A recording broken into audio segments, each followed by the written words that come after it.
This is TWiT. Say goodbye to this year's Conflu. It's Android news, all digital. Bittersweet. That's true.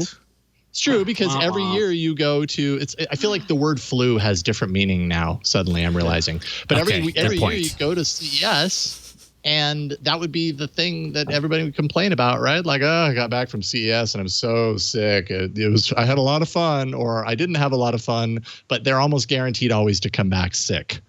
Not with the coronavirus, and definitely not with the coronavirus in 2021, because the Consumer Electronics Show has officially been announced to be a fully virtual show for 2021. It runs January 6th through 9th. It's going to include keynotes, product showcases, networking opportunities, but all digital, all online. No packing the halls in Vegas, which, let's be real, it's a good decision. That's how I feel. Well, and anyways. also, but I think this is what is also interesting. This is on the heels of, I know this is, and I think CES is more, it's a sooner date and it's more akin to us, but we cover all things Google. But I saw today Google shared that they're extending the work from home until summer 21.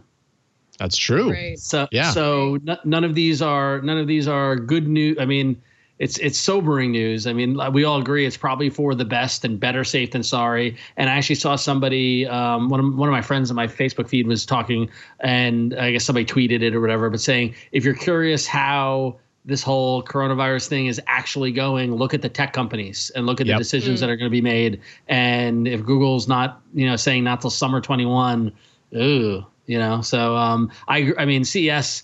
I read I'm not sure if he talked about it on the show, but I read a great article when this all started back in like March or April that identified CES as one of the possible starting points for this in the US, because so many people came from China, and they tracked one dude who went to CES and then went to the Bay Area, then went to Seattle, and like you just see how it could all go.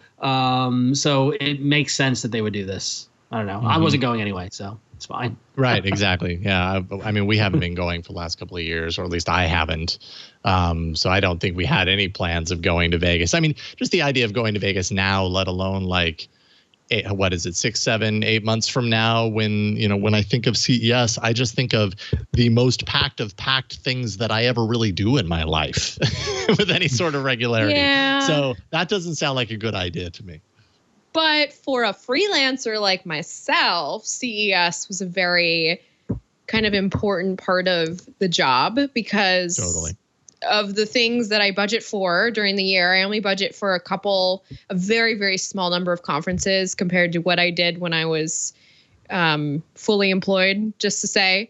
So I was actually looking forward to going back in 2021 after the whole baby thing. But then that was pre-COVID. That was pre all this, just because I was really looking forward to being in a spot where everybody would be, to just kind of like, connect, network, exchange ideas, that sort of thing. So we're not going to get that without a CES. It's just, or even just friendships, honestly. Like, that's going to be a thing that I know a lot of us are going to miss, is being able to hang out with one another. And just on a personal standpoint, I feel like the only person in all of these conversations that actually likes Las Vegas.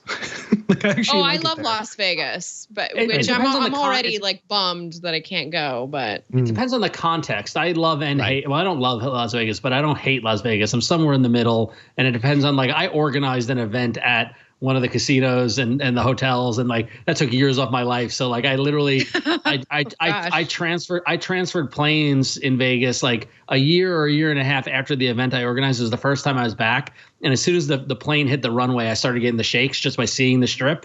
And luckily I never left the airport. But it's like so Vegas can either be great or take years off your life.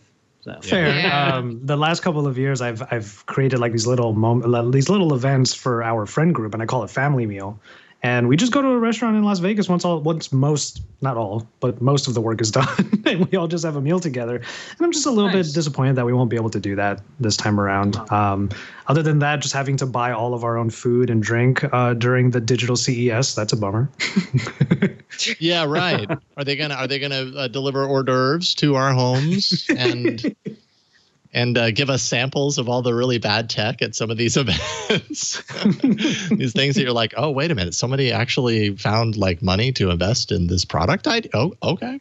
Okay. Well, they're on the show floor. This does, like Ron said earlier, this is a really valid concern to kind of be concerned about what we're going to do with conferences and conventions going forward. I mean, even look at this year. Like I personally really felt a void without Google I/O. It's been such an important part of my coverage, and just part of the beat is being in the trenches, so to speak. And like, what better way to do that than to be right there next to Google HQ with everybody? And so to not have that kind of, I don't know. And I keep seeing calls for all these virtual events, and I'm tempted, but it's just it's so much. It's so much right now to try and like squeeze all of these things that were once really normal into just like a digital event. I honestly feel like we should be taking a bit of a break from everything. But it's actually but Flo, that's actually a really great point, because, you know, while it's not tech, the most recent major nerd virtual event that happened Comic-Con was this past weekend. So San Diego Comic-Con happened, and you know, obviously we all know it was canceled and San Diego wasn't going to do it, and so instead of it, they decided to have a Comic-Con at home. And their approach to it was they focused on their panel programming, right? So they didn't try to kind of recreate the exhibitor floor or any of that stuff. But what they did was they had panelists submit videos that then were published to the Comic-Con YouTube page. And I don't know if you saw some of the articles that were coming out in the past couple of days, but you know, part of my day job is I work in comic book and entertainment industry, so this is very near and dear to my heart. And I was watching it over the weekend, and they actually published at least by my count, over 300 videos in the span between Thursday and Friday. And at best, the videos averaged about 10,000 views each. I saw some videos that still had 3 digits in views. And there was a bunch of analysis that came out that showed that chatter and discussion on social media about Comic-Con was down 94% year over year, which was just like, you can't recreate it. You can't take that event and move it online in the way that you're going to do it. I think that, you know, they overstepped their bounds. They really, it was too wide, and you can't. Yes, it's great to have these, you know, streaming options to watch it and all stuff like that. But people, you know, it's summer, they're doing stuff. They're out. I was in the pool this morning. You know, like, so it's, you know, it's tough to do a virtual event. So we'll see what they do, but. Not to mention, people are, you know, in the case of something like this virtual event versus in person, you're there, you're focused. That's the thing that you're doing. When you're doing virtual, you're expected to kind of do that thing too, but also all of these other things, you know, and it's hard to kind of keep up that pace and everything in a different environment. Video always off. It's the weirdest when you come into like a briefing or a meeting or something, and they're all like, "Josh, where's your camera? We want to see you." And I'm like, "I don't want you to see me right now. What are you talking about?"